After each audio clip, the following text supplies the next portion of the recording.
ஓம் சைராம், ஜெய் சைராம். நம்ம பார்த்தீங்கன்னா நம்மளுடைய எஸ்விஆர் ஹெர்பல் ஏர் ஆயிலுக்கு வந்து ஒரு ரிசல்ட் வந்திருக்குது. என்ன ரிசல்ட்னா, அவங்களுக்கு வந்து தலை வந்து முடி வந்து வலிக்கையா ஆயிப்போச்சா. வழுக்கன்னா முடி சுகர்ல கொட்டி தலை தெரியிற அளவுக்கு ஆயிப்போச்சா. அதுக்கப்புறம் நம்ம ஆயில் வாங்கியிருக்காங்க. வாங்கின பிறகு அவங்க கொடுக்குற ரிசல்ட் பாருங்க சைரா.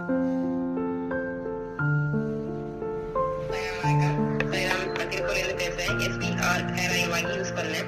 எனக்கு சுகர் வந்ததுனால தலைமுடி ஃபுல்லாக கொட்ட ஆரம்பிச்சது. அதனால் அந்த ஹேர் ஆயில் நல்லா ஃபஸ்ட்டு பாட்டிலே எனக்கு நல்ல ரிசல்ட் கிடச்சிது. நல்ல ஒரு இம்ப்ரூவ்மெண்ட் எல்லாமே நல்லா இருந்தது. இப்போ 2வது பால் வாங்கி யூஸ் பண்ணிட்டு இருக்கேன். இதை தந்தை என் சாயப்பாவுக்கு நான் கொடி நன்றி.